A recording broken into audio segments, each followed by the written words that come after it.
Bonjour.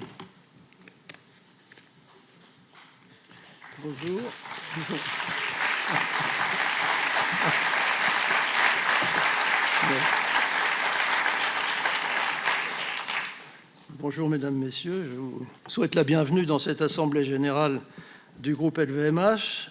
Alors, je déclare que cette assemblée est ouverte. Les scrutateurs seront d'une part la financière Jean Goujon, représentée par M. Florian Olivier, et la société Groupe Arnaud, représentée par M. Nicolas Bazire. Et je propose de désigner comme secrétaire de l'Assemblée M. Bernard Kuhn, qui est le directeur juridique du groupe. Nous allons vérifier que le quorum est bien respecté, ce qui me paraît être le cas.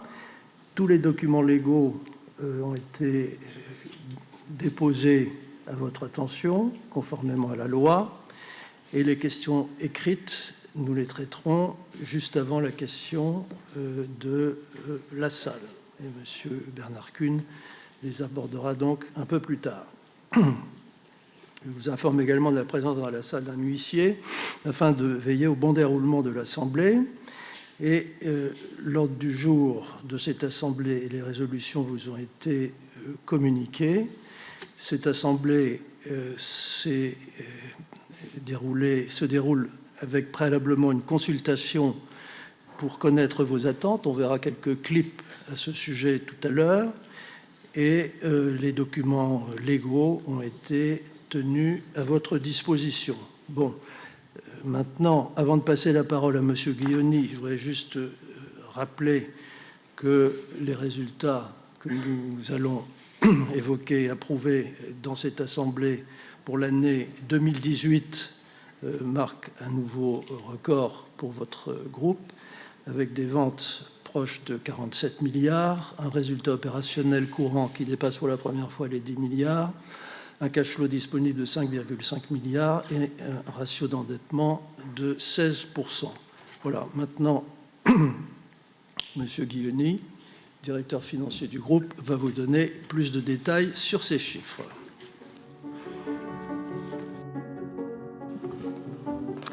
Bien, mesdames et messieurs, bonjour. Donc effectivement, je vais vous parler un petit peu de l'exercice 2018 et du début de 2019. Je vais commencer en parlant des ventes. J'ai plusieurs diapositives sur les ventes. La première, qui n'est pas la plus simple, mais qui est tout à fait importante, vous retrace un petit peu ce qui s'est passé en 2018, semestre après semestre, en termes de croissance. Retenez le point important qui est en bleu marine, qui est que la croissance organique des ventes, c'est-à-dire dépolluée des effets de périmètre et des effets liés aux variations des parités monétaires, s'est élevée sur l'exercice à 11%. On avait eu 12% au premier semestre, 10%. Donc vous voyez, la tendance ne s'est pas véritablement inversée sur l'année. Donc 11% de croissance organique des ventes, 11% de chiffres, c'est un niveau relativement favorable comparé aux dernières années. Donc nous sommes toujours sur une trajectoire de croissance très, très forte. Alors l'échange a un peu perturbé ce bel édifice. Vous voyez qu'en bleu pâle, moins 8% d'effet de change en première partie d'année. Donc on a eu une évolution des devises assez défavorable sur la première partie d'année qui s'est neutralisée sur la deuxième partie de l'année, puisque vous voyez moins 1%. Et puis nous avons eu un petit plus avec l'effet de consolidation au premier semestre de 2018 de Dure Couture, qui avait été consolidé à partir du 1er juillet de 2017, donc qui a fait l'objet d'un complément de consolidation en 2018. Toujours sur les ventes du premier semestre, comment elles se répartissent? Je viens de vous le dire un petit peu. Donc sur le premier trimestre, on retrouve la tendance que nous avions connue l'année dernière, puisque vous voyez une croissance organique des ventes de 11%, exactement ce que nous avons eu l'année dernière sur l'ensemble de l'année.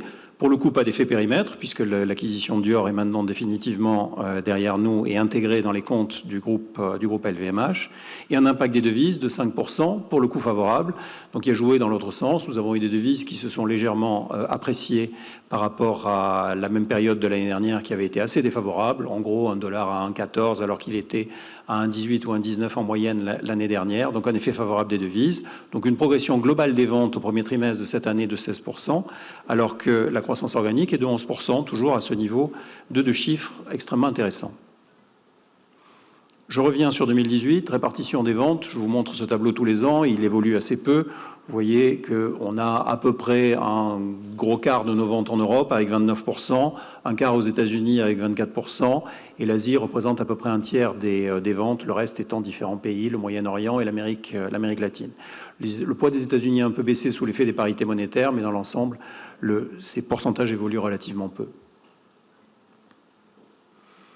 Toujours sur l'évolution des ventes par zone géographique, mais ici en variation plutôt qu'en par statique. Ce que vous voyez, c'est que l'année dernière, nous avons eu 2 zones qui ont été particulièrement porteuses. L'Asie avec 15%, et encore faudrait-il ajouter à ce chiffre l'impact de la sortie de l'aéroport de Hong Kong, où nous étions en 2017 et pas en 2018, qui a coûté à cette zone à peu près 5 à 6 points de croissance. Donc vous voyez que la croissance de l'Asie hors sortie de l'aéroport de Hong Kong est plutôt à 20 ou 21%. Le Japon, 15% de croissance, c'est une bonne nouvelle parce que c'est une zone qui, au début des années 2010, avait été quand même pas mal sous pression. Donc 15%, ça vient à la fois de la clientèle domestique et des clientèles touristiques, et c'est un niveau très favorable.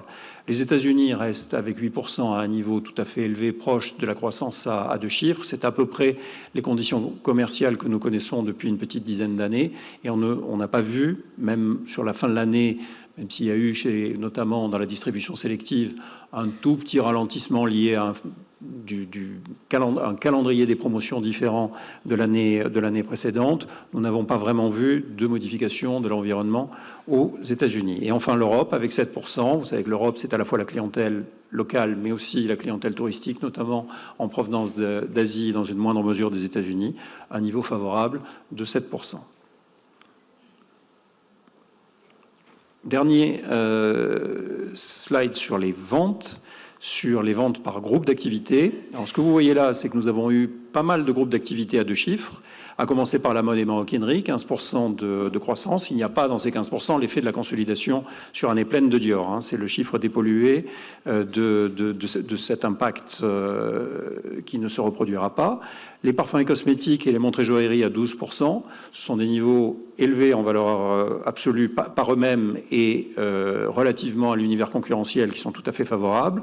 La distribution sélective à plus 6%. Là aussi, si on retraite de l'aéroport de Hong Kong, on est plutôt à plus 12 ou plus 13. Donc on peut considérer que 4 de nos groupes d'activités sur 5 sont en croissance à 2 chiffres. Et quant aux vins et spiritueux, une croissance de 5%.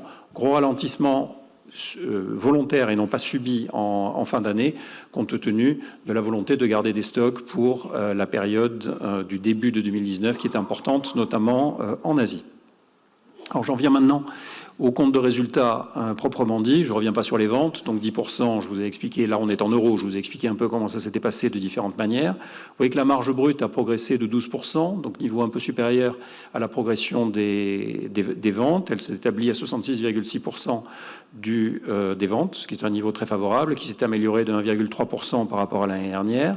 Progression, bien évidemment, des charges commerciales et des charges administratives, plus ou moins en ligne, mais un petit peu au-dessous de la progression des ventes. Et tout ça a permis de générer une progression du résultat opérationnel courant de 21%. Vous savez que notre résultat opérationnel courant est notre principal indicateur. Et comme vous l'a dit M. Arnaud, il a dépassé 10 milliards pour la première fois. Les autres produits et charges opérationnelles ont diminué. C'est une charge à peu près récurrente qui est constituée essentiellement par des dépréciations d'actifs incorporels. Donc cette charge a diminué. Le résultat financier, lui, s'est fortement dégradé. Alors en réalité, il était artificiellement, enfin pas artificiellement, mais il avait beaucoup bénéficié l'année dernière, en 2017, de résultats très favorables sur le portefeuille financier. Ces résultats ne se sont pas reproduits. Le portefeuille financier est resté tout à fait sain, ne s'est pas dégradé, mais on n'a pas eu l'effet favorable de son appréciation tel qu'on l'avait eu en 2017. C'est pour ça qu'on voit une apparente dégradation. Et au total, le résultat net, qui est quand même un élément extrêmement important, notamment dans le cadre de la fixation de la politique de dividendes, j'y reviendrai, a progressé donc de 18%, à peu près en ligne avec la progression du résultat opérationnel et du résultat opérationnel courant. Donc 18% à 6,3 milliards, c'est bien évidemment un record, tout comme l'étaient les ventes et le niveau du résultat opérationnel courant atteint l'année dernière.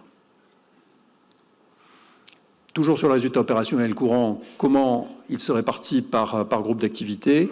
Vous voyez qu'il y a quand même beaucoup de choses à 2 chiffres extrêmement favorables. La mode et maroquinerie qui a progressé de 21%. Alors on a un petit impact de la consolidation de Dior, mais il n'est pas gigantesque. Même hors consolidation de Dior, on aurait cru pratiquement à 20%.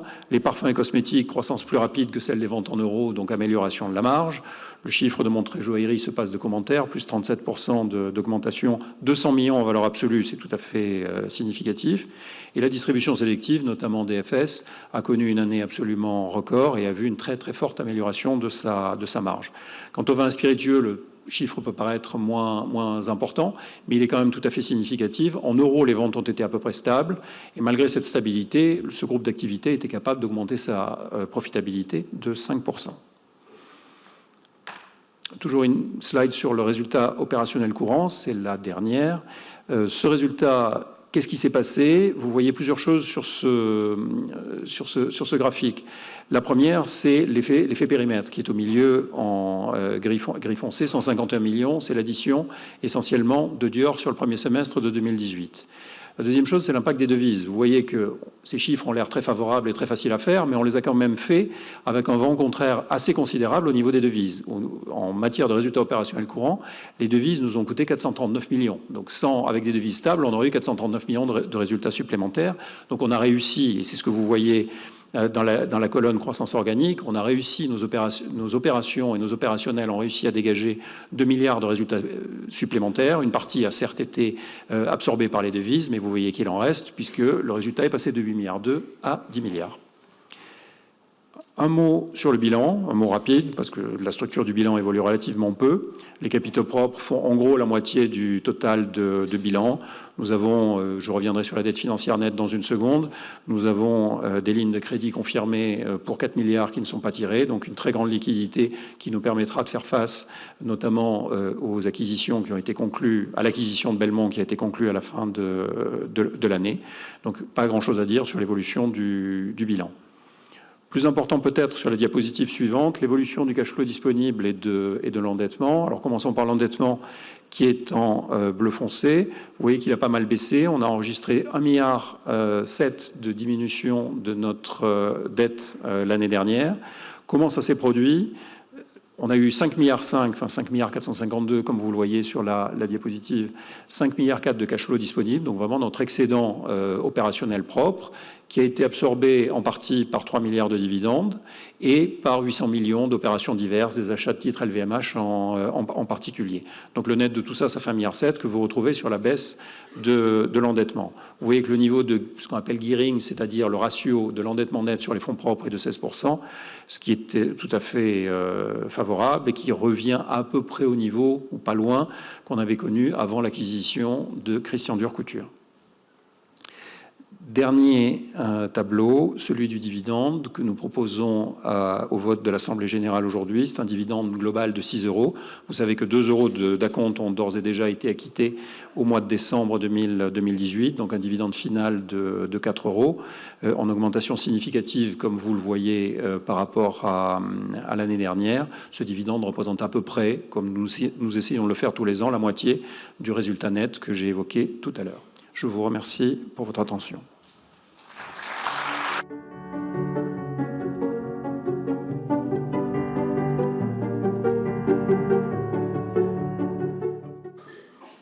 Bon, mesdames, messieurs, nous allons commencer par, comme nous le faisons dans chaque assemblée, vous présenter un clip avec les questions que nous avons recueillies auprès de nos actionnaires.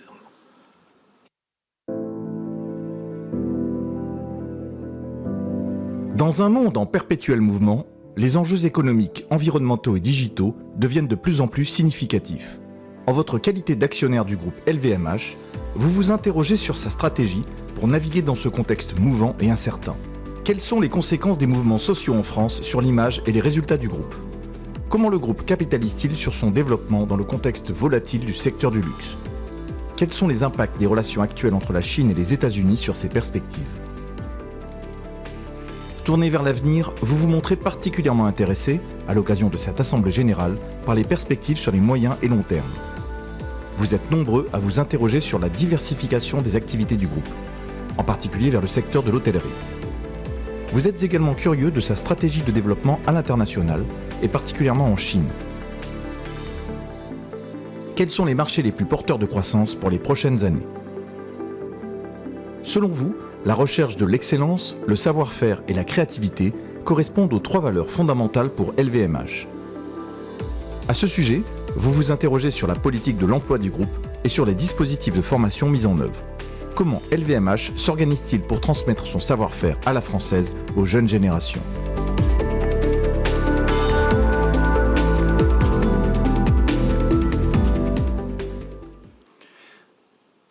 Bon, vous avez constaté, avec les chiffres que Jean-Jacques Guilloni vient d'exposer, que 2018 a été encore une année record pour le groupe. Donc vous me permettrez, en commençant, puisque nous avons ici beaucoup de collaborateurs et de salariés de la maison, de les remercier et de les féliciter, parce que c'est grâce à eux que ces résultats sont obtenus et que le groupe continue, une fois encore, à progresser dans le monde et à être largement en tête dans notre domaine d'activité sur l'échiquier mondial. Alors, vous posez des questions sur la stratégie auxquelles je répondrai dans un deuxième temps.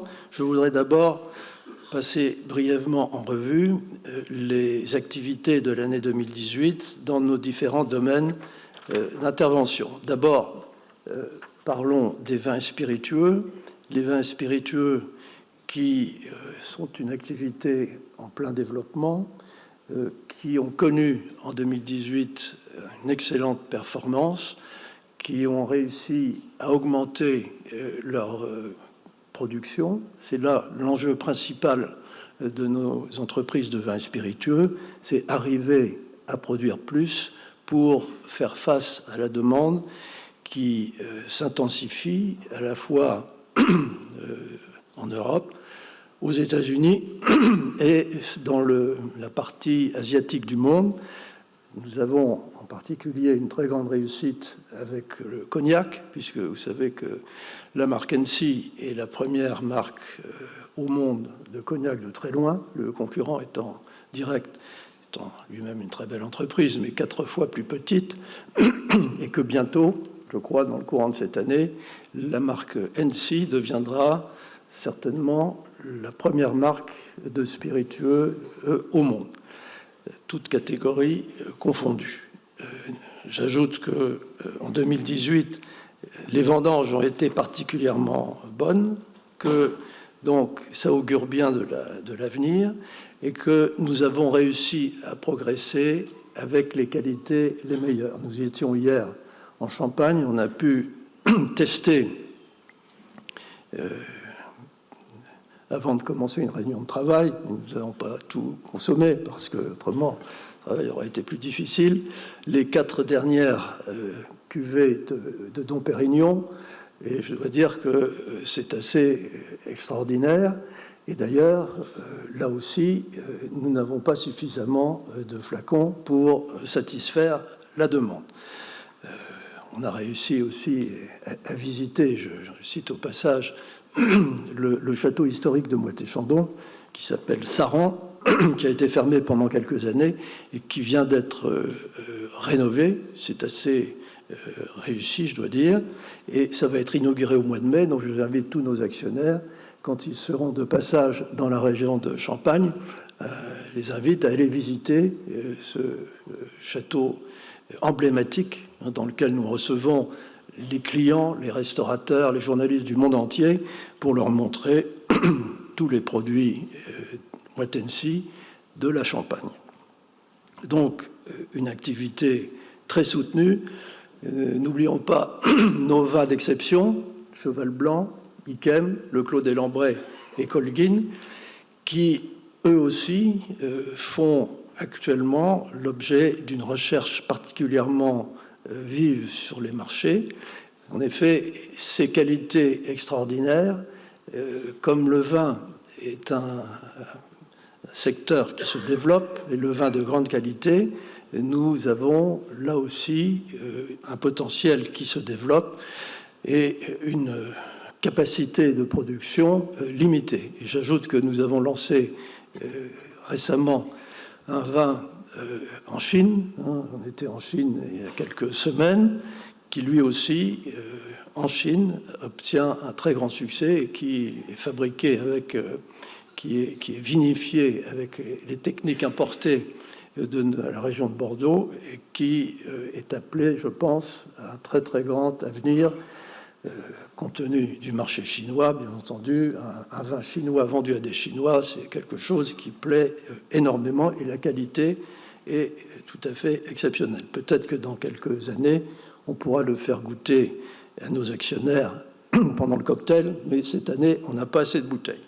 Alors, je passe ensuite à l'activité mode et maroquinerie, avec cette marque extraordinaire qui est Louis Vuitton. Louis Vuitton qui a réalisé une performance tout à fait exceptionnelle, qui a connu de grandes réussites avec ses présentations de Nicolas Ghesquière, les 3 défilés de Nicolas Ghesquière de l'année, et l'arrivée pour la mode homme chez Louis Vuitton de Virgil Abloh, qui également a remporté un immense succès, je dois dire, avec des produits qui, là aussi, chez Louis Vuitton, sont, pour une bonne partie d'entre eux, déjà complètement vendus et qui sont en demande importante. Vous savez, chez Louis Vuitton, quand les produits ont du succès, ce qui est le cas assez général,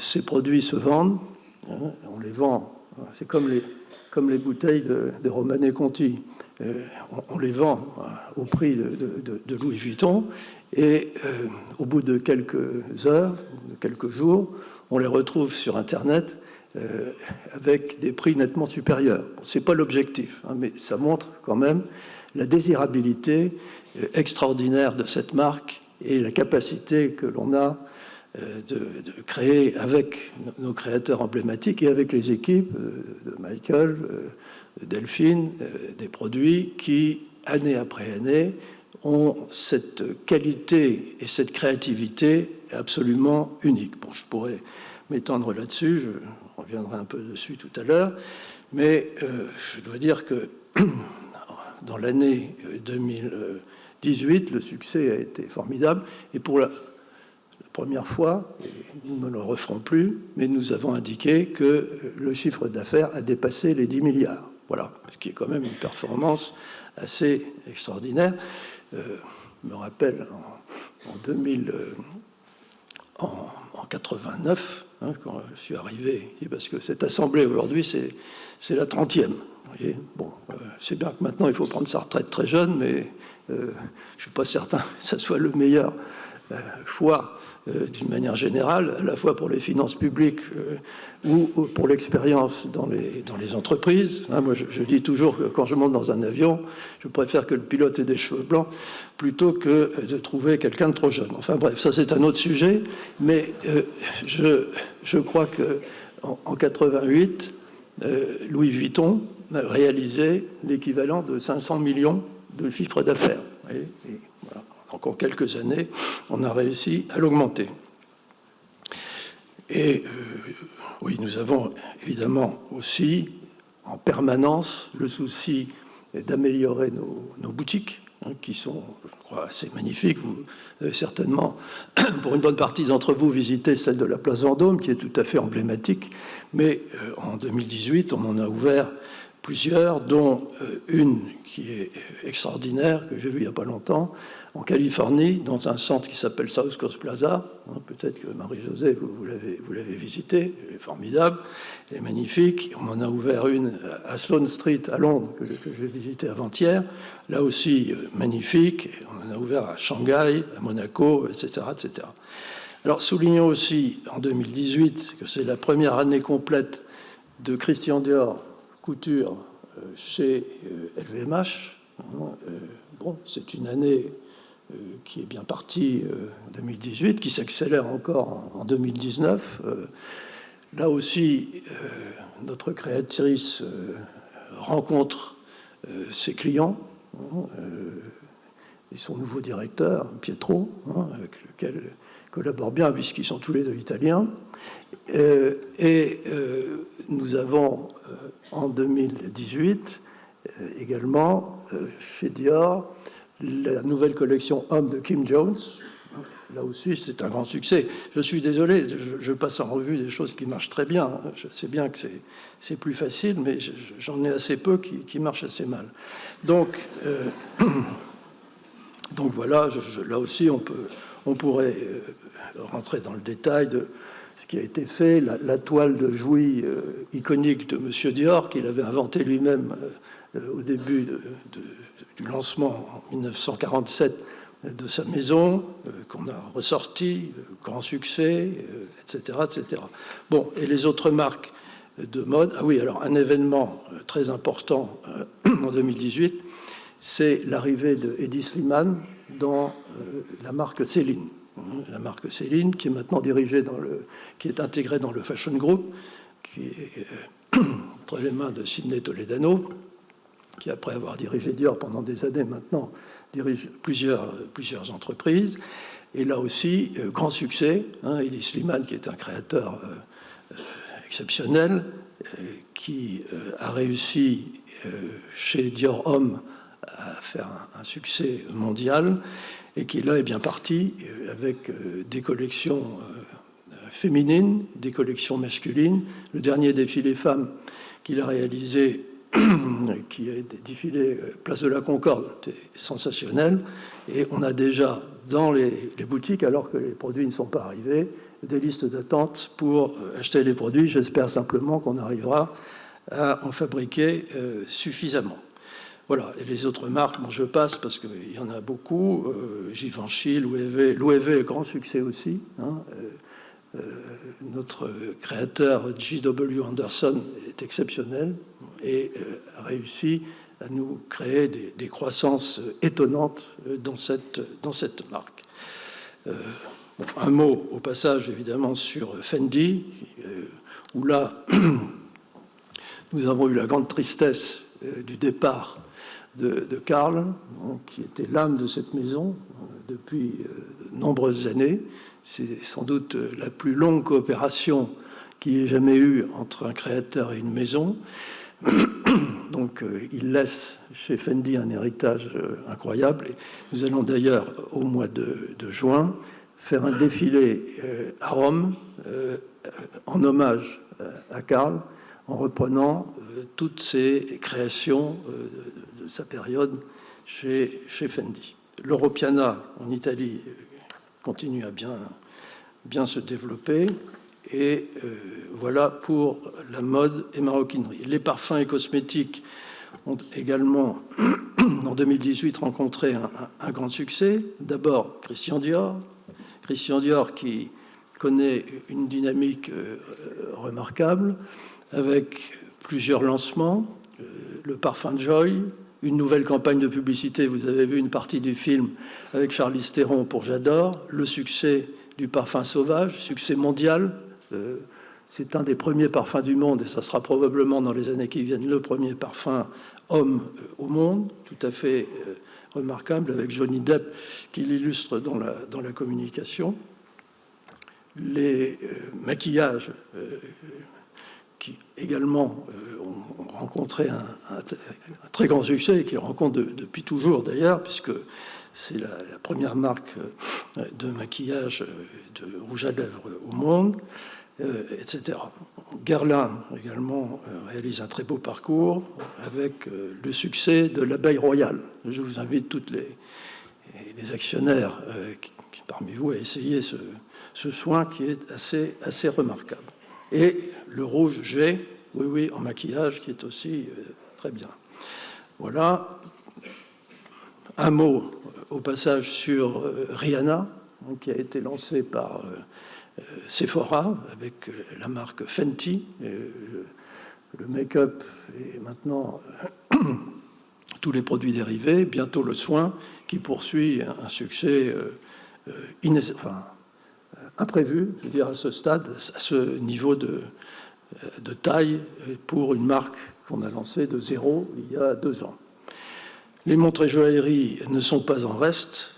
Vous avez vu les chiffres, la croissance des bénéfices. Bulgari fait une très belle performance.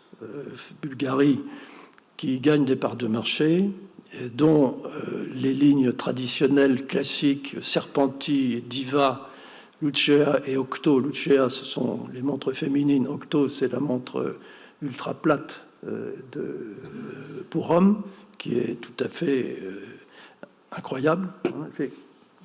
C'est une montre automatique avec un chronomètre qui fait quelques millimètres d'épaisseur, qui a gagné tous les prix de l'horlogerie en Suisse. Et ils viennent de lancer une nouvelle collection qui s'appelle Forever dans la bijouterie, qui est aussi en train de démarrer très bien. Chaumet a aussi rencontré un grand succès l'année dernière avec une exposition magnifique à Tokyo, une exposition avec toute l'histoire de Chaumet, qui, je vous rappelle, est la plus ancienne maison de joaillerie française et qui avait démarré à l'époque de Napoléon. Dans la partie horlogère, Hublot continue une croissance très forte et Tag Heuer est en phase d'innovation. Ils viennent de lancer une montre.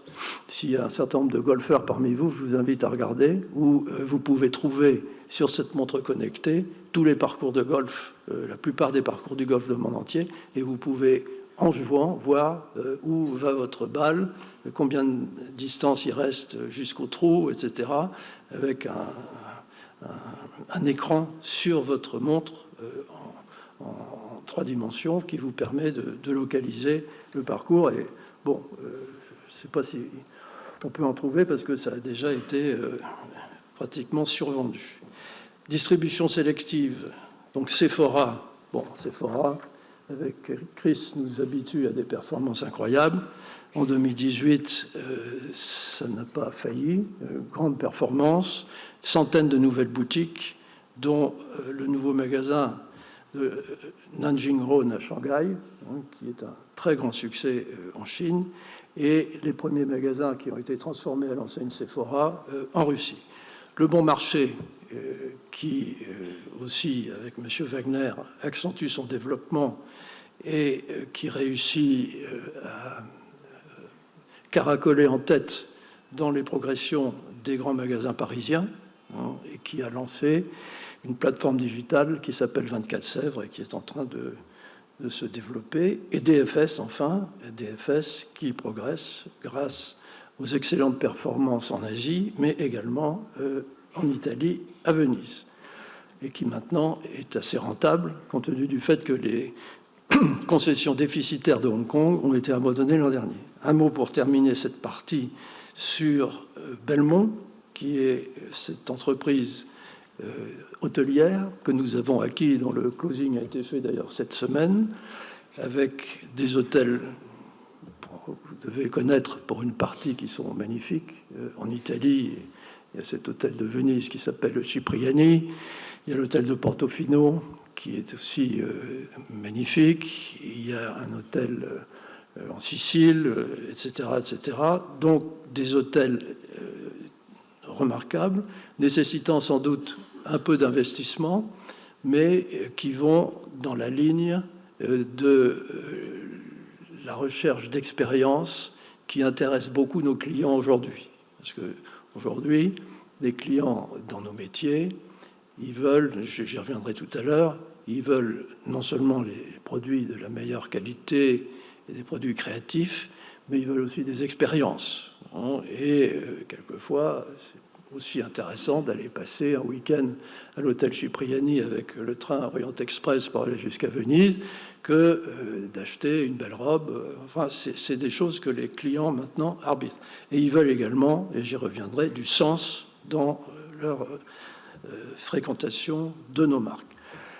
Et enfin, je vous dirai un mot de la Fondation Louis Vuitton, qui continue à avoir des expositions extrêmement réussies. La dernière en date, qui est celle de Courtauld, avec des tableaux impressionnistes assez incroyables. Je disais à l'inauguration qu'on avait dans la Fondation Vuitton aujourd'hui, avec le portrait de Van Gogh à l'oreille cassée, l'équivalent de la Joconde. Et c'est vrai, on a du mal à marcher quelquefois, tellement il y a de monde qui vient voir cette expo. Et depuis l'origine de notre fondation, qui par ailleurs entraîne des critiques, mais en France il y a toujours des critiques, quoi qu'on fasse, vous avez quand même plus de 5 millions de visiteurs dans cette magnifique fondation. Voilà. Maintenant, je suggère de passer à la deuxième partie.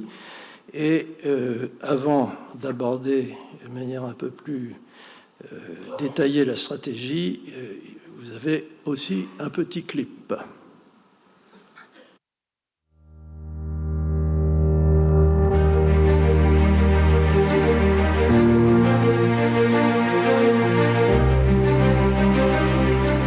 Le contexte, c'est une économie plutôt en fin de cycle. Toutes les cicatrices de la grande crise sont réparées, mais on voit bien que l'économie s'essouffle. Et puis à plus long terme, quelques grands thèmes macro qui s'installent. Il y a la question des inégalités qui est très liée à la question du risque politique. Vous avez la question du vieillissement des populations. Vous avez la question du climat. Donc c'est un petit peu ce triptyque-là qui s'installe comme les grandes questions à traiter dans les années qui viennent pour nos économies.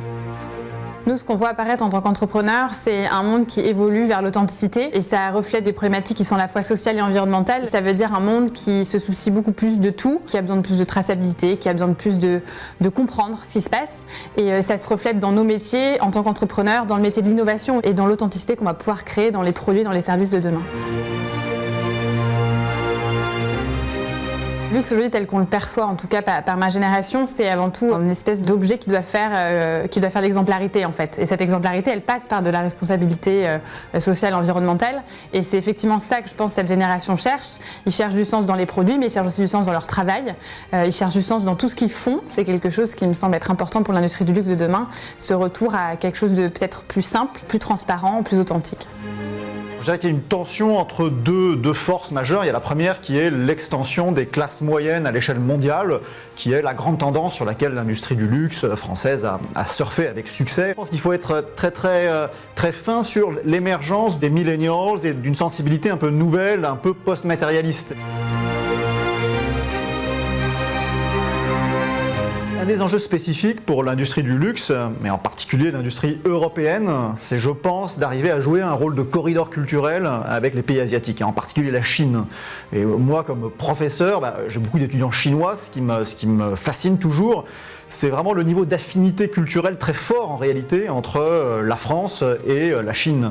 Et ça, je pense que c'est quelque chose qui n'est pas complètement exploité et où l'industrie du luxe a sa carte à jouer pour vraiment mettre en résonance le monde des arts, de la culture, de l'histoire et étancher un peu cette soif de rapprochement. Un autre paramètre qui me paraît essentiel pour notre futur, c'est de s'inspirer de ce que fait la nature depuis 3,8 milliards d'années, puisque ce qu'elle fait, c'est de la recherche et développement pour trouver les solutions les plus efficaces. La nature, c'est l'usine la plus efficace. Et aujourd'hui, on se rend compte que c'est une bibliothèque géante qui a énormément de réponses que nous, on n'est pas capable d'avoir. Ça parle de matières premières, ça parle d'écosystèmes. Et tout ça, c'est quelque chose dont il va vraiment falloir s'imprégner, justement pour rentrer dans cette bioéconomie et avoir des réponses aux problèmes auxquels on a nous-mêmes participé.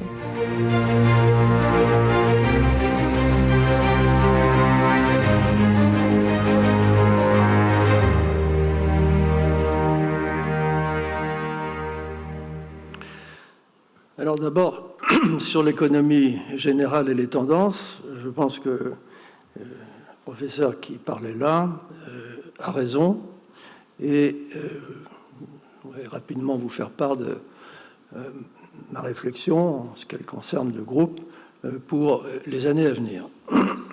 D'abord, vous dire que je suis particulièrement optimiste à moyen terme. Je pense que les grandes tendances que nous avons observées, que j'ai observé avec vous depuis 30 ans, vont se maintenir. Et ces grandes tendances, mais elles vont évoluer. Ces grandes tendances, c'est l'apparition de nouveaux consommateurs au niveau de la planète, l'augmentation généralisée du pouvoir d'achat dans toute une série de pays qui explique le besoin et la réussite de nos produits dans beaucoup de pays où au début, nous n'avions absolument rien. En 89, on n'avait pas de magasin en Chine. Et depuis, c'est devenu, les Chinois, c'est sans doute la deuxième clientèle. Et donc, des changements profonds et qui sont loin d'avoir abouti. Et donc, ce mouvement de fond va se poursuivre. Il va se poursuivre avec une évolution des désirs de la clientèle, parce que notre vocation, le mot le plus important, je crois que vous l'avez déjà dit, pour le groupe, c'est le mot désir. Comment créer le désir pour nos marques et pour nos produits. Et ce désir évolue, et un certain nombre de remarques qui ont été faites, j'y adhère totalement. Le client de nos maisons, maintenant, cherche évidemment le produit, la créativité, toutes les valeurs sur lesquelles je vais revenir, mais il veut du sens. Et ça, c'est un challenge pour nous essentiel. Donc, je suis à moyen terme optimiste.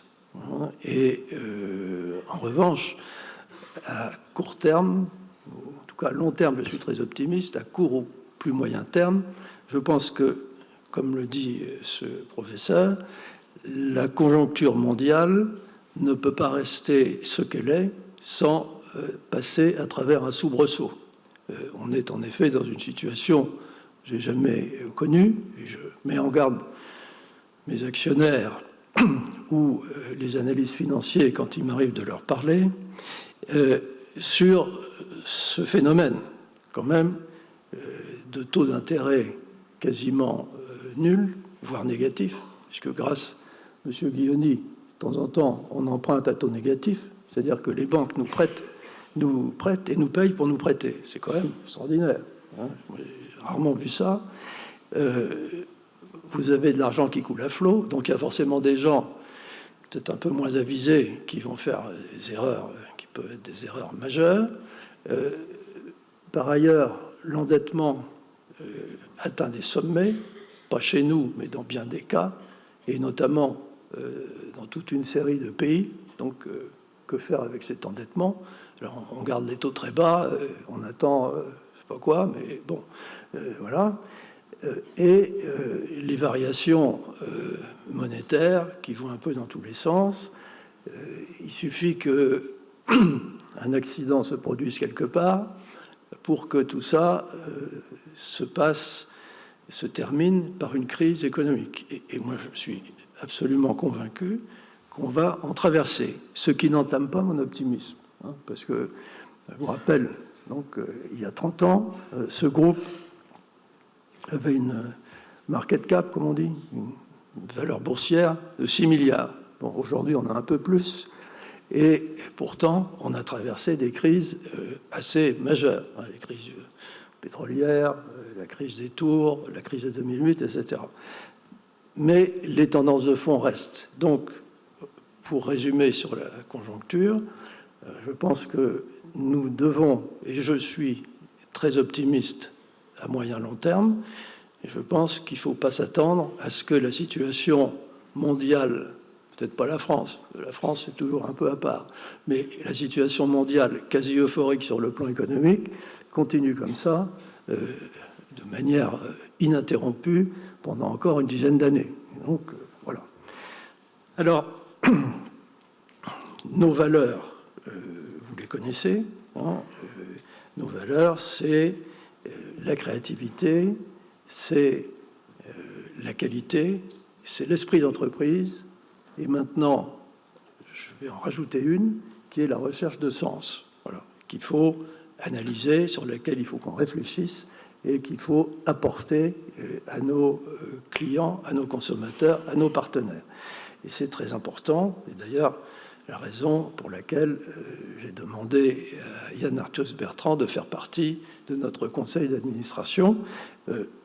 Nous avons besoin, et nos clients nous demandent, de la recherche, de trouver du sens dans ce qu'ils font avec nous. Alors,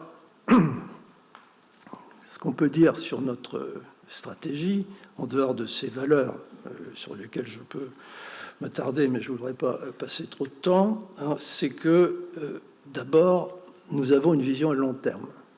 C'est ça qui explique aussi la réussite de votre groupe, c'est qu'on vise le long terme. Moi, ce qui m'intéresse quand je parle aux dirigeants, Vuitton, vins spiritueux, Sephora, etc., c'est je veux être sûr que dans 10 ans, une marque comme Vuitton ou comme Dior, soit toujours la plus désirable au monde. Voilà. Et c'est ça qui est intéressant. Ce n'est pas les résultats financiers à court terme. Les résultats financiers à court terme, c'est une conséquence. Ça ne doit pas être un objectif. Et c'est pour ça, je crois, que l'on réussit, avec en plus le fait que ce groupe, en dehors de ses actionnaires, que je remercie de nous soutenir depuis si longtemps, et d'ailleurs, ils n'ont pas à s'en plaindre, je pense, mais en dehors de nos partenaires actionnaires, un des atouts de ce groupe, c'est son côté familial, hein, parce que ce groupe n'est pas dirigé par un ensemble de personnes anonymes, il est dirigé par une famille. Et quand on rentre dans le groupe, d'une certaine façon, on rentre dans une famille. Et c'est ça qui est important, parce que toutes ces maisons qui sont avec nous, c'est des maisons qui, au départ, sont des maisons familiales. Et ce que l'on tient à préserver, et d'ailleurs maintenant, un certain nombre de membres de la famille travaillent avec nous, c'est cet esprit familial, plus que le fait de travailler dans un groupe multinational qui soit très bien organisé sans doute, mais où les gens peuvent changer très vite et où les conseils d'administration sont beaucoup plus désincarnés. Nous, on essaye de faire ça d'une manière beaucoup plus familiale et ça nous permet d'avoir cette vision à long terme qui, je pense, est très importante pour le succès de nos entreprises. Donc, nos produits, la créativité, cette année encore, on va avoir toute une série d'innovations dans nos maisons. On a vu hier en Champagne toute une série d'innovations possibles. Bon, comme c'est encore un peu secret, je ne vais pas vous en parler. Chez Vuitton, nous avons là aussi toute une série de produits qui vont être lancés. Le dernier en date, c'est cette nouvelle valise créée par Mark Newson, qui est en matière plus soft et qui obtient un grand succès. Chez Christian Dior, là aussi, beaucoup de nouveautés. Je cite au passage le succès incroyable des expositions Christian Dior dans le monde entier. L'exposition qui est au Victoria and Albert Museum à Londres a dû être prolongée tellement il y a du monde. Et ils n'ont jamais vu ça. Et on est demandé maintenant par le monde entier pour faire des expositions Dior. Et Pietro est très content parce qu'en plus, les musées qui nous demandent payent eux-mêmes. Voilà. Alors que celle du Louvre nous avait coûté un certain prix, mais c'était aussi un très grand succès. Cette année, Mouette et Chandon va fêter le 150e anniversaire de Mouette Impériale. Et voilà, toute une série d'innovations chez Parfum Dior, chez Bulgari, Sephora qui va continuer à ouvrir au moins 100 magasins cette année et qui vient d'ouvrir un magasin phare à New York dans un nouvel ensemble où d'ailleurs je suis passé il n'y a pas longtemps, il y a un monde fou qui s'appelle Hudson Yards et qui marche très bien. Voilà, donc je passe sur la digitalisation qui va de plus en plus impacter nos métiers. Cette digitalisation où les chiffres de vente augmentent très fortement année après année vont continuer à avancer. Deuxième axe de cette stratégie, c'est la qualité. Bon, la qualité qui passe par le savoir-faire français. Donc ça, c'est important. Nous investissons en France, environ 1 milliard d'euros en France par an, dans des ateliers, encore plusieurs ateliers Vuitton cette année. En Champagne, Veuve Clicquot, qui est en train de poursuivre la construction de son nouveau site. La montée en puissance à Cognac de notre installation du Pont-Neuf. La montée en puissance à côté des Pernets de Montaigu. Donc, tout ça, ça montre que vraiment, nous avons un souci extrême de qualité. C'est aussi pour ça, d'ailleurs, que notre croissance est bonne, elle pourrait être plus forte, mais on ne veut pas dépasser le point où la qualité pourrait en souffrir. Et donc, on limite, Et c'est ce qui explique le fait qu'un certain nombre de produits sont limités.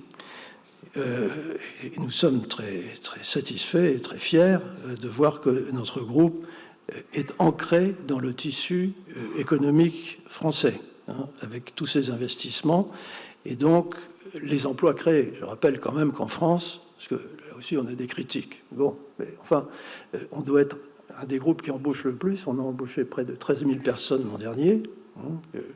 Cite au passage quand même le fait que votre groupe a payé 1 milliard d'impôts. Ce que j'entendais hier à la télévision, je ne sais plus quel représentant, si c'était de l'extrême gauche ou de l'extrême droite, enfin on s'y perd, qui disait « Ah oui, mais ces gens-là, il ferait mieux de payer des impôts. » Quand même, ils devraient se renseigner, parce qu'on est probablement ceux qui payons le plus d'impôts. Donc, on ne voit pas très bien à quoi ils faisaient allusion. Enfin bref. Et les journalistes, évidemment, allaient dans le même sens. Oui, il faut payer des impôts. Bien. Donc, cette recherche de qualité va de pair avec l'esprit entrepreneurial et le fait que nous essayons et nous réussissons, c'est aussi des clés de la réussite de notre groupe, nous réussissons à attirer les meilleurs. Nous réussissons à attirer les meilleurs. Et d'ailleurs, on poursuit cette politique qui consiste à attirer les meilleurs. LVMH a été désigné comme l'employeur le plus attractif de France, quand même pas mal, et pour la 14e fois, la 13e année consécutive, on est numéro 1 également dans le classement Universum sur l'attractivité pour les étudiants dans la partie commerciale, pour l'attractivité du groupe LVMH. Et donc, nous essayons vraiment de recruter des jeunes en leur faisant partager notre esprit d'entreprise, en leur donnant rapidement des responsabilités et en les faisant évoluer d'un secteur à l'autre dans nos affaires. Nous avons également un rapprochement depuis le lancement de Viva Technologies avec les startups, et la maison des startups LVMH a été fondée dans la station F, qui est le plus grand incubateur du monde et dans lequel on a beaucoup d'intérêt. Alors, nous fidélisons nos collaborateurs. 3600 managers du groupe ont fait l'objet d'une mobilité et nous avons aujourd'hui, dans nos équipes dirigeantes, 42% de femmes. On peut encore s'améliorer, on va encore s'améliorer, et je pense que d'ici 2 ou 3 ans, on va atteindre la parité. Très important aussi, c'est la transmission de nos savoir-faire. L'Institut des métiers d'excellence LVMH, qui forme des apprentis tous les ans, qui les forme en général, 90% sortent avec le diplôme et sont ensuite recrutés dans certaines de nos maisons ou même à l'extérieur. Et nous avons essayé de créer des filières qui permettent à ces jeunes, dont on a toujours besoin, et on le voit encore aujourd'hui avec le fait qu'il va falloir reconstruire Notre-Dame, les talents, les artisans manquent en France, et c'est très important de pouvoir les former. Nous avons, tout à l'heure, vous avez vu le petit film sur les journées particulières, un succès extraordinaire, pas loin de 200 000 visiteurs qui sont venus pendant un week-end visiter les maisons du groupe en France et dans certains autres pays européens. Et nous nous montrons vraiment très, très intéressés par les jeunes, le recrutement et tous ces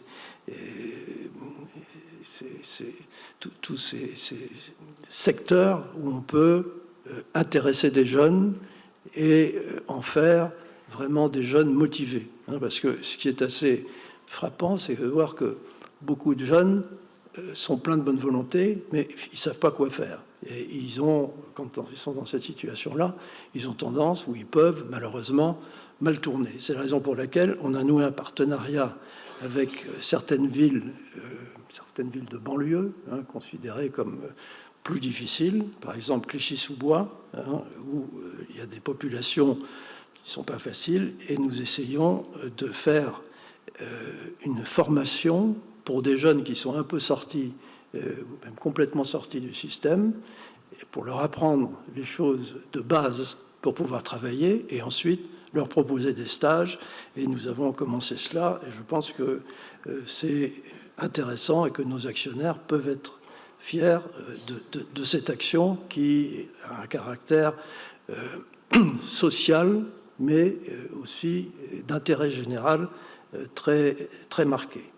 Et donc, la fidélisation de nos employés et de nos partenaires est très grande.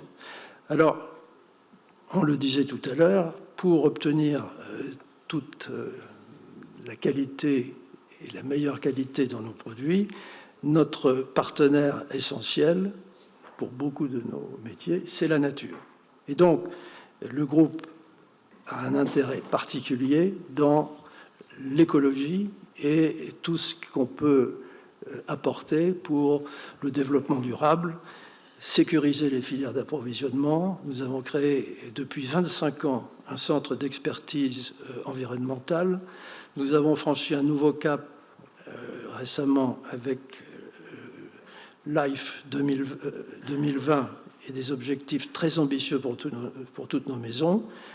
L'éco-consommation des produits, qui vise à réduire l'empreinte environnementale d'un produit tout au long de son cycle de vie. Par exemple, le groupe déploie des outils comme Edibox, qui permet de réduire l'empreinte environnementale d'un emballage, et ceci de manière extrêmement suivie.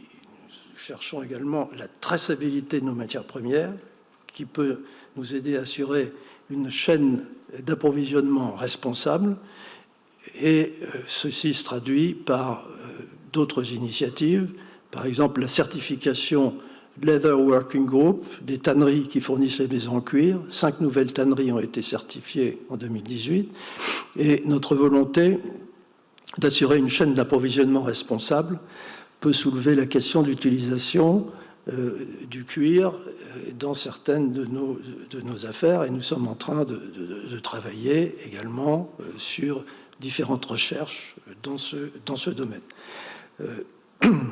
Et nous avons également un souci pour la viticulture, et nous sommes en train d'examiner pour certains de nos vignobles la possibilité de passer en biodynamie. Donc ça, je pense que c'est très important, et je suis absolument décidé à ce que nos maisons aillent dans ce sens. Et enfin, la diminution des émissions de CO2, et le groupe est engagé contre le dérèglement climatique et contre tout ce qui peut aider à lutter contre ce dérèglement climatique qui est malheureusement évident avec le réchauffement que l'on observe. Et nous avons créé un fonds carbone interne fin 2015 qui a vu son montant doubler en 2018. Voilà. Et enfin, l'efficacité environnementale dans nos sites et dans nos magasins qu'on essaye d'améliorer chaque année, par exemple au niveau des éclairages, voilà, qui permet d'améliorer la consommation et de réduire l'empreinte écologique de ces points de vente. Voilà. Je crois que j'ai à peu près terminé ma présentation. Je pourrais parler beaucoup plus longtemps de tout ça, mais vous allez ensuite pouvoir nous poser des questions. Et maintenant, je vais passer la parole au commissaire aux comptes. Merci beaucoup.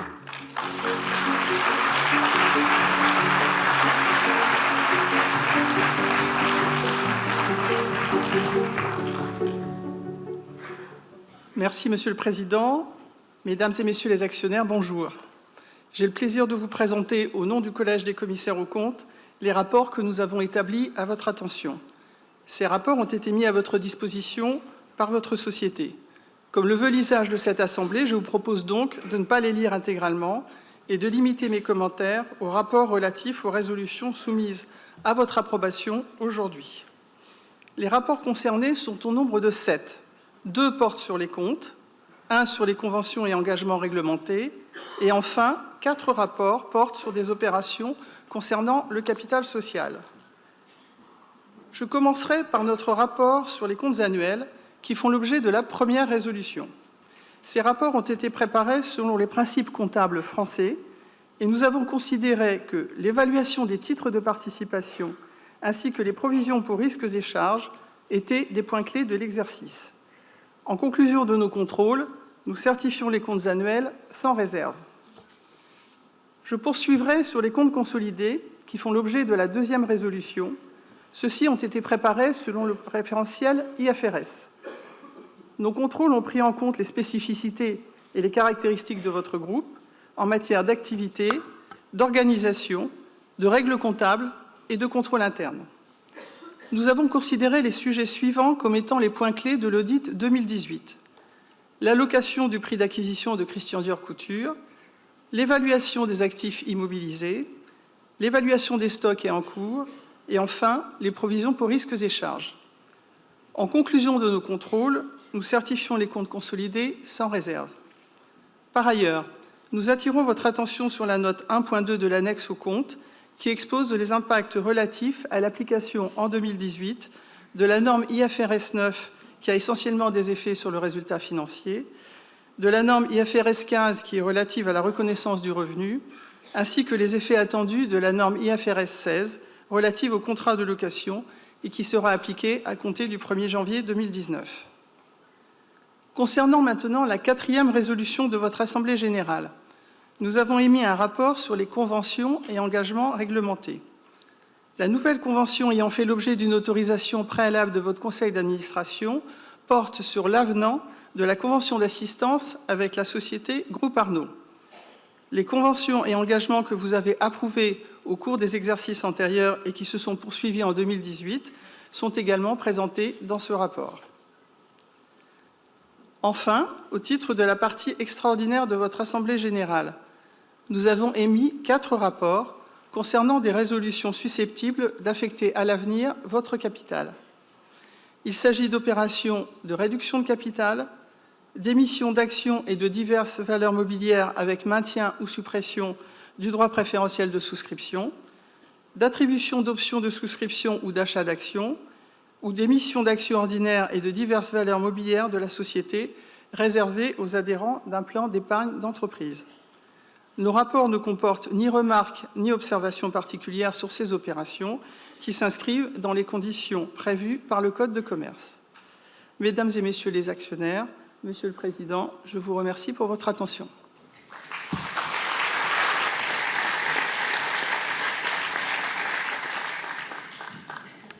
Avant de passer aux questions, je vais demander à Bernard Kuhn de lire les réponses apportées aux questions écrites.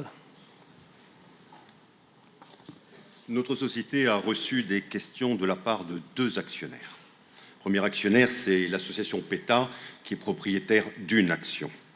Sa question, identique à celle déjà posée en 2018, porte sur l'utilisation en maroquinerie de peaux d'animaux exotiques, et en particulier de crocodiles et d'autruches.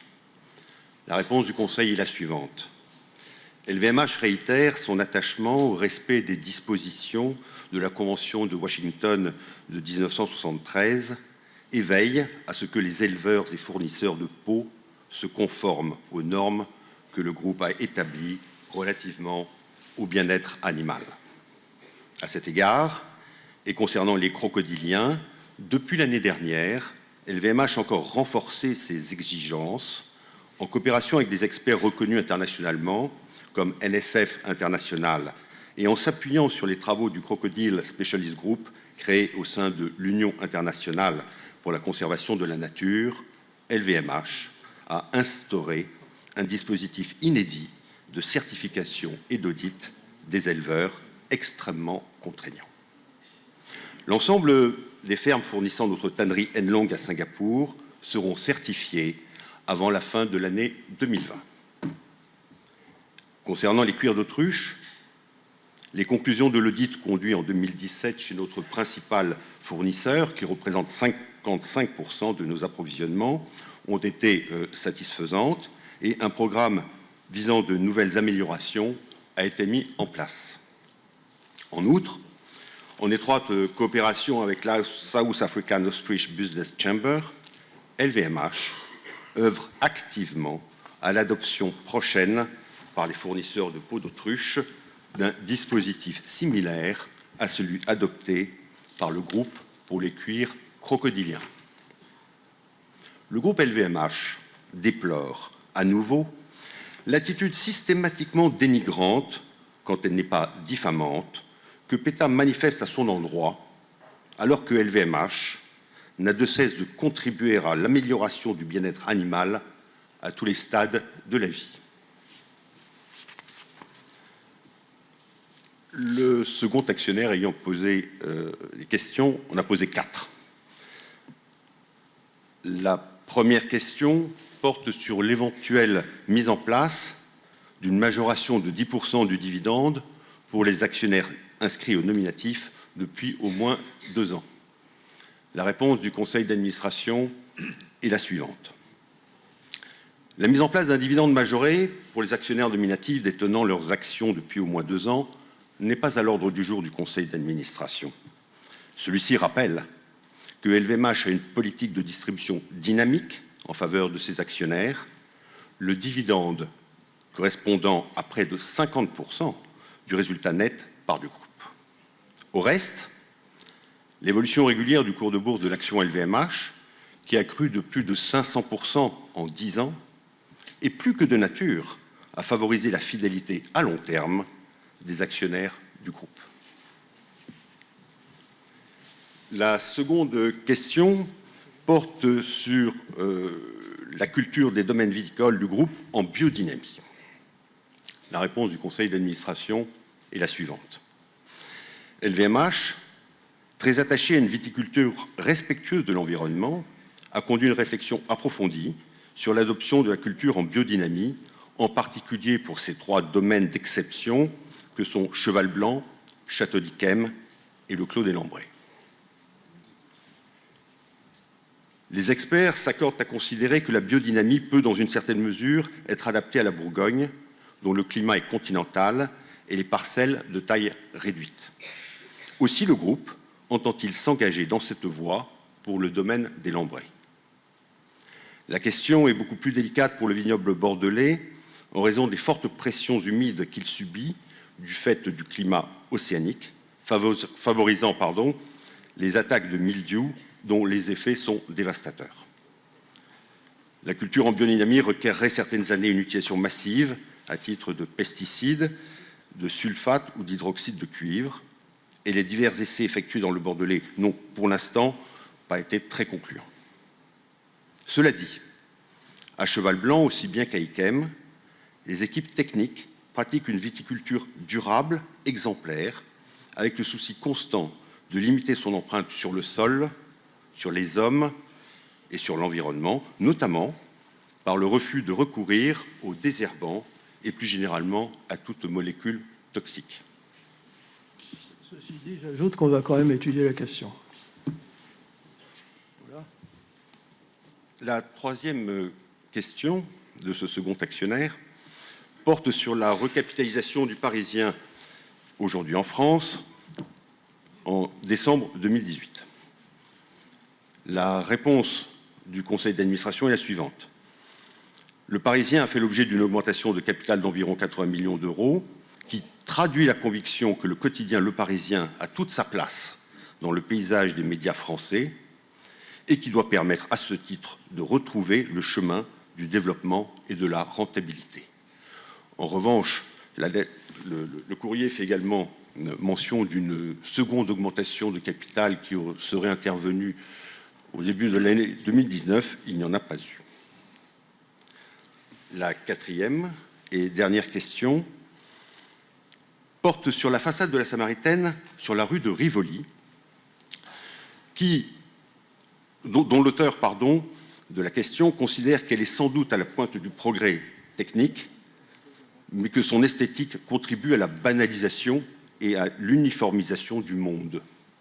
La réponse du conseil d'administration est la suivante.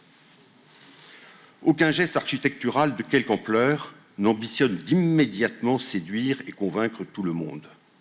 En son temps, la Tour Eiffel n'a pas échappé aux critiques de quelques-uns. La façade de la Samaritaine sur la rue de Rivoli conçus par les architectes du cabinet japonais Sanaa, dont il convient de rappeler qu'ils ont reçu le prix Pritzker pour l'ensemble de leur œuvre, est à la fois singulière et originale par ses courbes et sa transparence, et en résonance avec son rythme originel que lui conféraient ses très nombreuses fenêtres. Y voir une illustration de la banalisation et de l'uniformisation du monde semble particulièrement inapproprié. Il est fait observer aux nostalgiques que la renaissance de la Samaritaine, ce sera aussi, par-delà sa touche contemporaine, non seulement la mise en œuvre des magnifiques bâtiments Art Nouveau et Art Déco réalisés par les architectes Jourdain et Sauvage, mais également la restauration fidèle des célèbres verrières et mosaïques auxquelles le temps n'avait pas épargné ses outrages. Merci.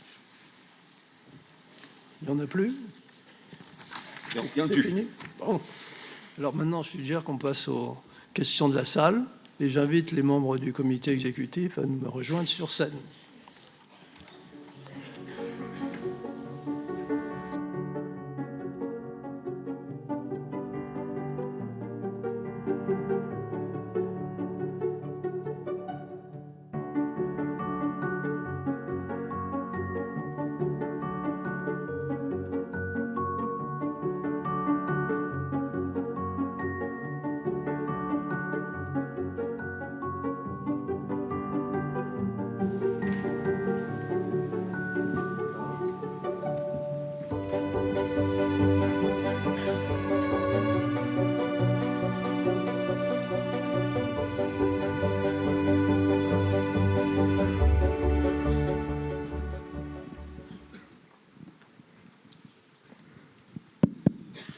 Mesdames, Messieurs, nous sommes à votre disposition pour répondre à des questions. Vous voudrez bien avoir l'amabilité de vous présenter avant de poser la question. Y a-t-il des questions?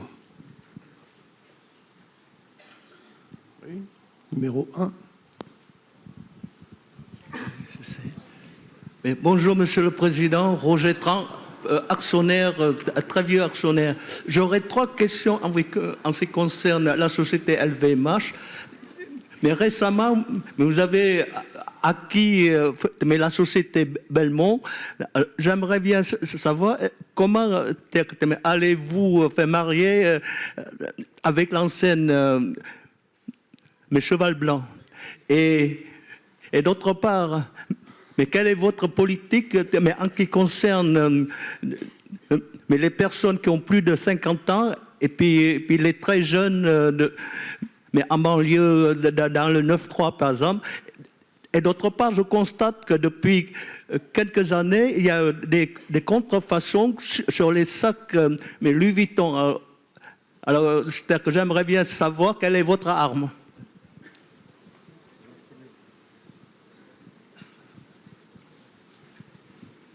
En fait, Belmont et Cheval Blanc, c'est 2 marques différentes. Ce sont des hôtels différents. Et nous venons de signer le contrat définitif cette semaine sur Belmont. Donc nous allons étudier au cas par cas l'avenir à donner à chacun de ces établissements. Mais a priori, ce sont 2 marques qui vont rester séparées.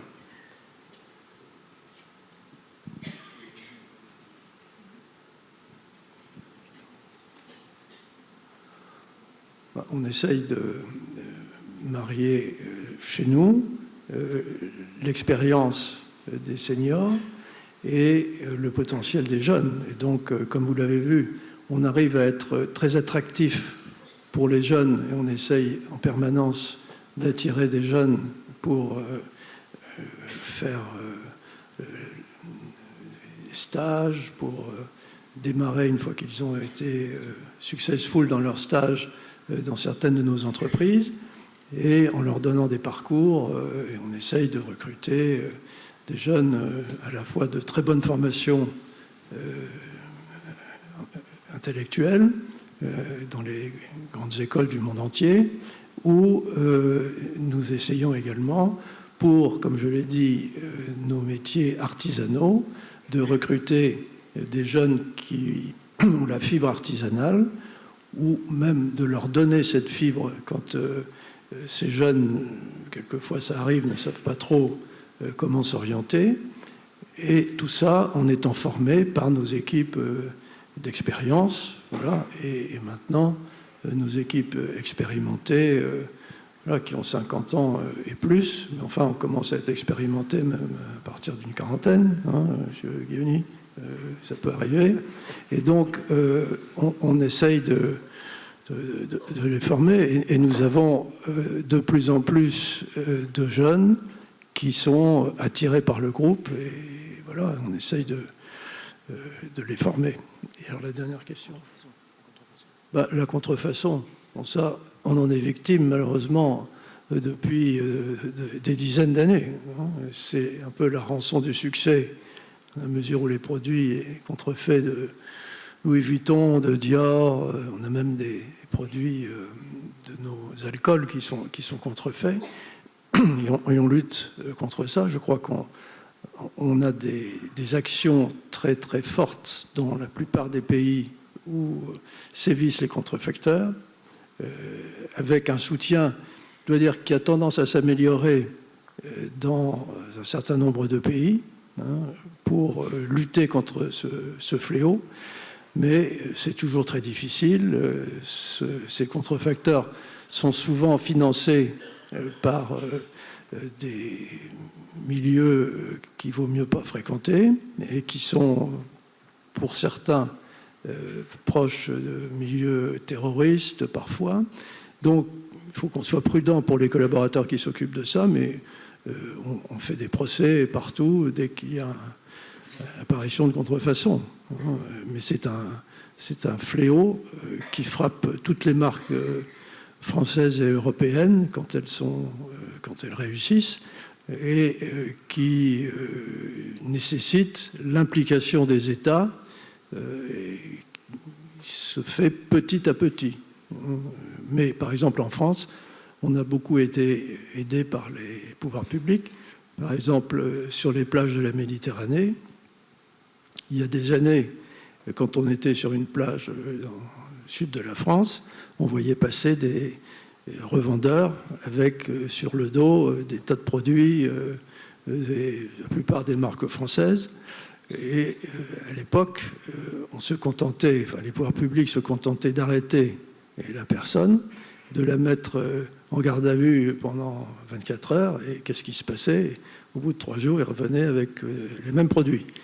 Et on a réussi à convaincre les pouvoirs publics français de changer ça, et au lieu d'arrêter la personne, parce que le pauvre personnage qui faisait ça, en général, faisait ça pour gagner très peu, il était manipulé par une mafia quelconque, on a décidé et on a convaincu les pouvoirs publics de saisir les produits et de les détruire.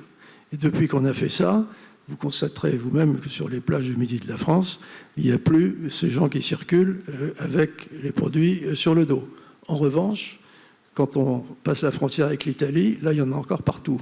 Hein, parce que, voilà, on n'a pas réussi, pour l'instant, à convaincre le gouvernement italien de faire la même chose. Donc, ce n'est pas un problème facile. S'il y a d'autres questions ?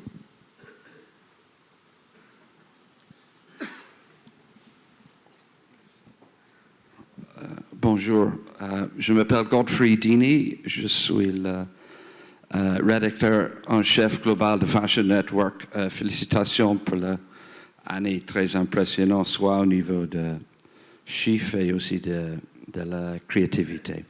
Néanmoins, j'ai 4 demandes pour vous. D'abord, Rihanna. Vous avez créé une société ici à Paris, basée à rue Jean Goujon, le siège de votre groupe, Fashion Group, dans l'LVMH. Et vous avez mis dedans 60 millions de capital frais. Et vous avez même nommé un président. D'ailleurs, félicitations à Jean-Baptiste Voisin. Quand on peut voir le résultat de ça, quelles sont les négociations avec les chanteuses? Est-ce qu'il y aura un défilé? D'abord ça. Deuxièmement, j'ai une question concernant Christian Dior. On a noté que vous avez pris une nouvelle boutique à 127 avenue des Champs-Élysées. Il n'y a pas de travaux pour l'instant. Est-ce que les événements Gilets jaunes ont ralenti les travaux? Quel est le projet?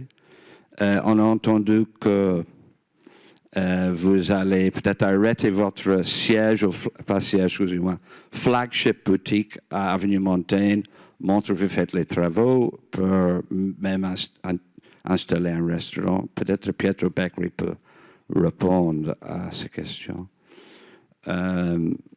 Troisièmement, vous avez une participation dans un groupe média Business of Fashion. Peut-on savoir le montant de notre participation? Et aussi, chaque fois qu'on lit Business of Fashion, quand il y a un papier sur LVMH, c'est écrit à la fin que vous avez un accord écrit pour respecter l'indépendance. Est-ce qu'on peut voir cet accord, cet pacte, parce que c'est important pour la transparence? Et finalement, quatrième question, il y a, selon les sources, vous avez discuté l'idée peut-être de vendre la marque Pucci, votre marque italienne basée en Florence. Où sont les négociations? Merci.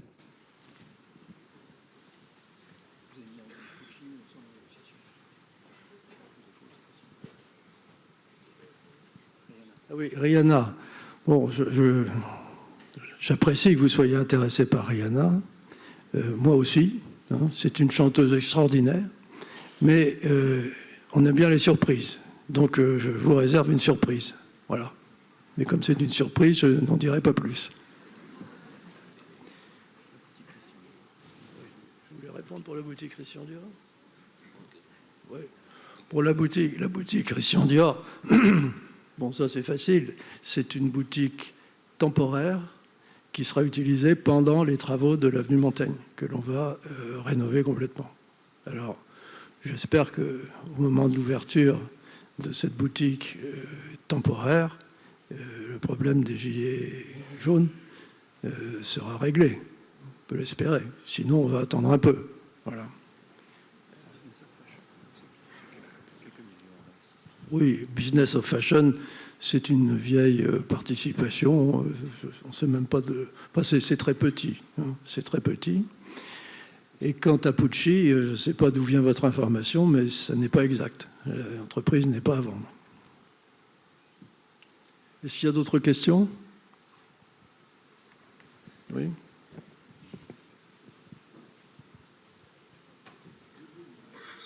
Bonjour, Thierry Touchet, actionnaire individuel. Bonjour, Monsieur Arnaud. Bonjour. Je voulais vous dire bravo pour votre générosité lundi soir. Votre don de...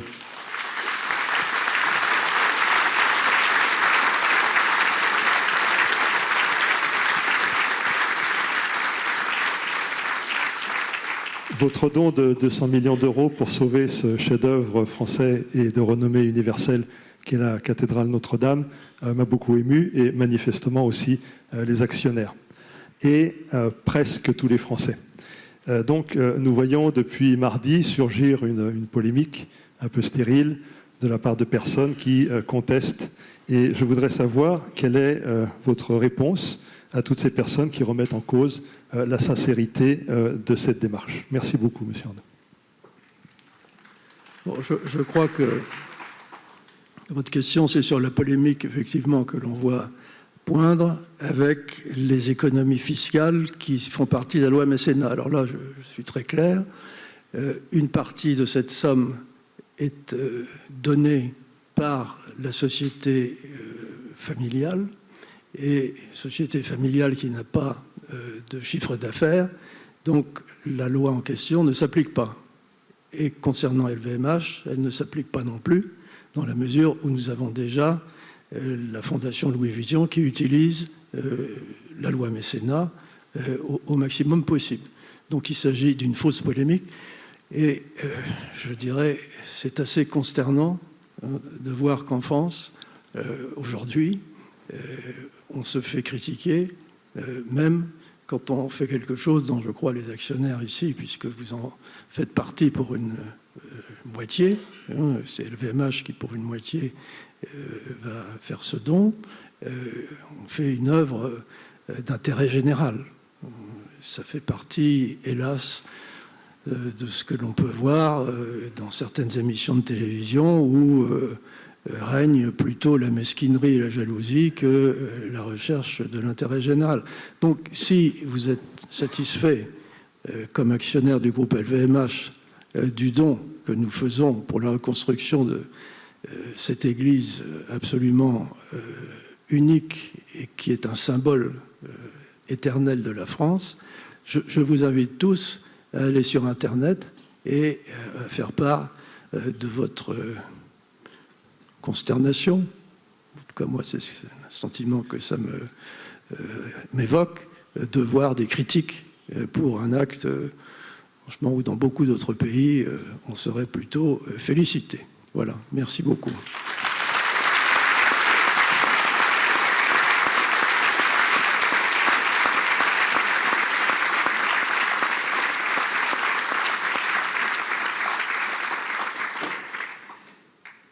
Oui, question 5. Oui, Bernard Allais, bonjour. 2 questions concernant tout d'abord le dividende. Est-ce que vous envisagez un paiement du dividende en actions? Deuxième chose, en ce qui concerne le titre, est-ce que vous envisageriez une division du titre? Enfin, une remarque concernant l'accueil à l'Assemblée générale. Je trouve déplorable qu'on soit obligé de laisser sa serviette ou un sac qui est récupéré à l'entrée, alors qu'on a dedans des affaires professionnelles, des dossiers, des choses personnelles. La méfiance vis-à-vis d'éventuels incidents a des limites. Merci. Alors sur le dividende en action, non, ça n'est pas à l'ordre du jour. Nous n'avons jamais pratiqué le paiement du dividende en action. Ça conduirait de toute façon, afin de maintenir la structure du capital, à racheter un nombre d'actions équivalent sur le marché et donc un débours de cash strictement équivalent à celui que nous avons dès lors que nous payons le dividende en cash. Sur la division du titre, ça n'est pas à l'étude. Le cours a effectivement beaucoup monté, mais ça n'est pas à l'étude. Quant aux mesures de sécurité, nous vivons dans le monde dans lequel nous vivons et nous devons absolument les prendre et il n'y a pas d'exception à cette règle.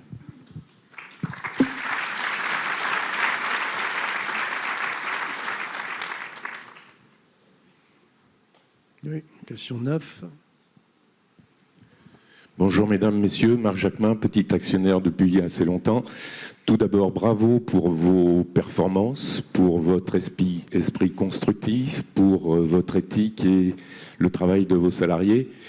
Je voudrais vous dire, vous nous avez fait une petite remarque, faites attention au Boeing quand vous voyagez. Ma question plus principalement était comment vous vous accommodez des effets négatifs et peut-être positifs du changement du climat vis-à-vis de vos vignobles.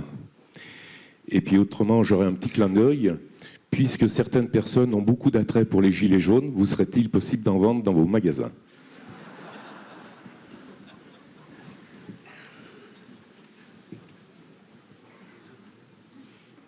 Monsieur Schaus va répondre sur le vignoble.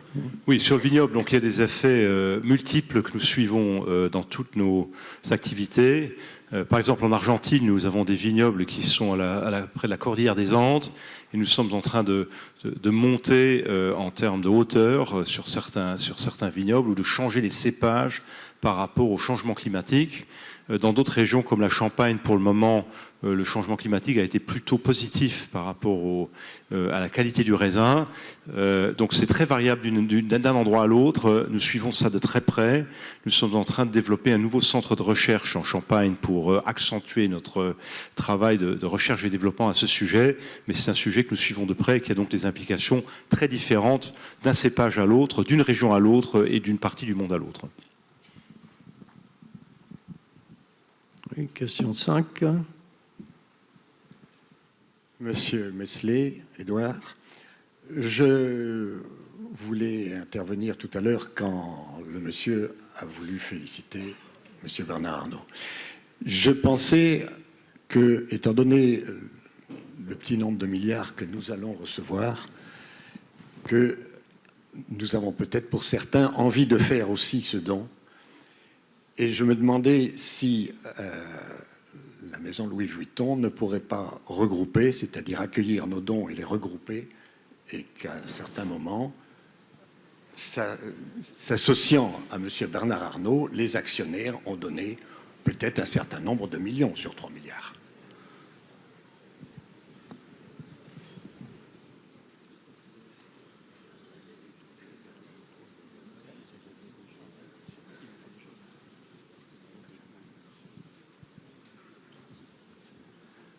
Je suggère que vous rencontriez M. Guilloni après la réunion, pour voir avec lui ce qui est faisable. On est ouvert à tout. Si certains veulent participer au-delà de ce qu'on fait déjà collectivement, avec LVMH, bien entendu, on peut vous aider à le faire de manière pratique.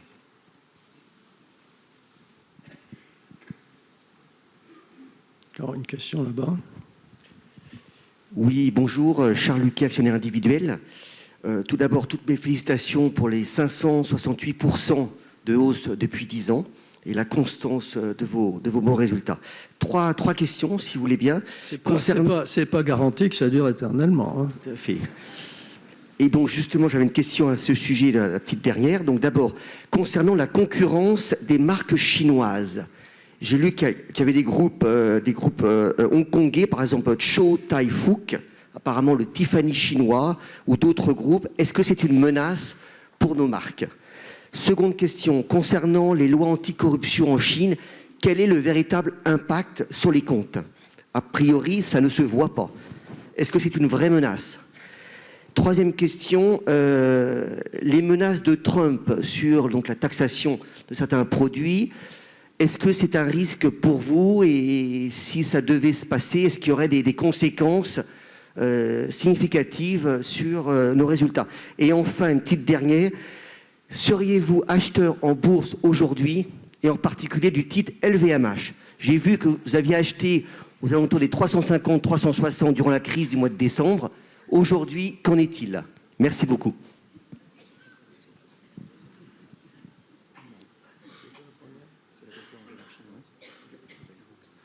De la concurrence, on en a beaucoup.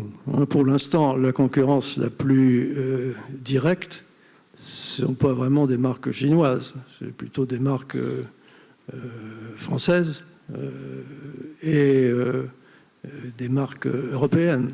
Donc, concurrence des marques chinoises, peut-être. Je voyais l'autre jour la première dame chinoise qui était passage à Paris avec son mari.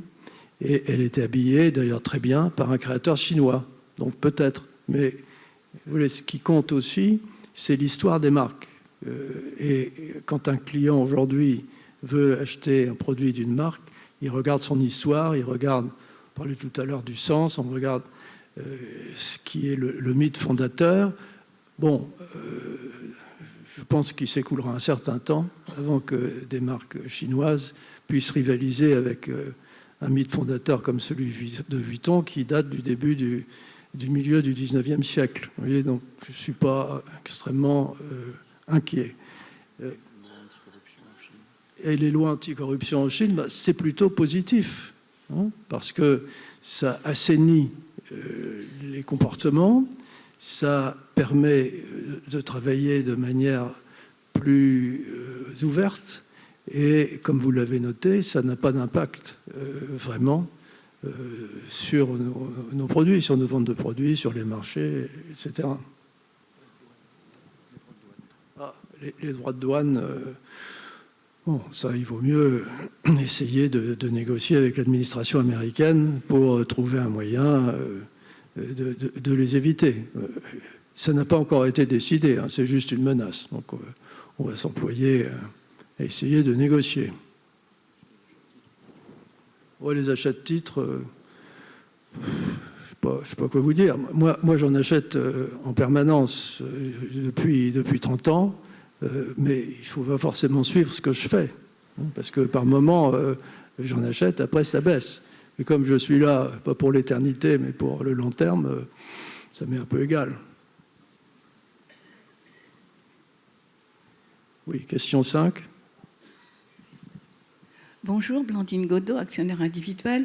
Ma question est plus générale et d'ordre commercial. Vous nous avez parlé de vos performances qui sont excellentes dans tous les secteurs. Et même vous avez des produits qui sont prévendus, donc félicitations. Ma question porte sur vos marges. Vous nous expliquez qu'une bonne partie de vos performances s'explique par les quantités vendues et également par l'amélioration de la marge. Alors ma question est, comment les améliorez-vous? Est-ce par des coûts qui diminuent, par un prix de vente qui augmente, par une meilleure efficacité de vos circuits de distribution? Et d'une façon plus générale, mais c'est peut-être plus confidentiel, avez-vous une politique du prix de vente? Comment déterminez-vous vos prix de vente?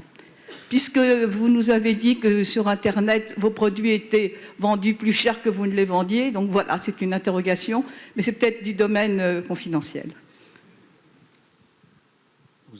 Vous avez un petit peu répondu à la question. C'est une combinaison de pas mal de facteurs. Bien évidemment, les prix de vente jouent sur les marges, mais vous avez certainement remarqué dans nos différentes communications que nous avons été assez modérés en matière d'augmentation du prix de vente. Si je prends notre principale marque Vuitton, elle a très très peu, pour ne pas dire pas du tout, augmenté ses prix de vente dans les dernières années. Après, il y a un deuxième élément important en matière de marge, c'est l'effet volume. Quand vous avez des progressions en volume, vous absorbez par définition des charges qui en partie sont fixes de manière plus optimale et donc vous avez un effet d'augmentation de la marge. Donc c'est comme ça essentiellement que nous obtenons des augmentations de marge. C'est vrai dans certains métiers davantage que dans d'autres, mais en pratique c'est quand même avant tout l'effet volume plus que l'effet prix qui explique l'augmentation des marges. Bon, je vois qu'il y a une question salle Soufflot, donc peut-être on passe la parole à la salle Soufflot. Vous voyez, vous êtes tellement nombreux aujourd'hui qu'on est obligé de répartir en deux salles. Est-ce qu'il y a une caméra? Bon, voilà. Je suis à l'écran. La voilà, la voilà. Ici, Claude Haroche, qui vous parle depuis la salle annexe, la salle des petits, des obscurs, des sans grades. Pour être arrivé à 9h et ayant émargé à 9h10, je pensais que le bracelet de couleur verdâtre qui m'avait été remis me donnait accès à la grande salle face à l'estrade avec des personnes en chair et en os devant moi. Hélas, hélas, hélas, j'ai été dirigé vers une salle de secours, munie de 2 écrans, mais sans âme et sans chaleur. En parlant avec d'autres actionnaires, je me suis rendu compte que nous détenions une dizaine d'actions chacun. En clair, il m'apparaît que les propriétaires de plus de 10 actions ont droit à la grande salle et les moins de 10 à la salle de secours. Je regrette beaucoup cette attitude discriminatoire vis-à-vis des actionnaires. Pour ne prendre qu'un seul exemple, celui du plus pur produit de la démocratie actionnariale, je veux parler d'Air Liquide, qui reçoit près de 4800 personnes à chacune de ses assemblées. On attend que le grand amphi du Palais des Congrès soit plein pour diriger les actionnaires avec une parole d'excuse vers les salles de secours. Je regrette, mais en matière de respect et de considération vis-à-vis des actionnaires, et il y a mieux, et pour moins cher. Merci.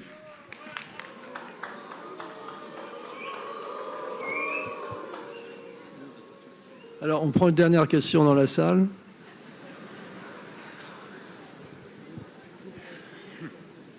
Je vois qu'il est déjà 12h15.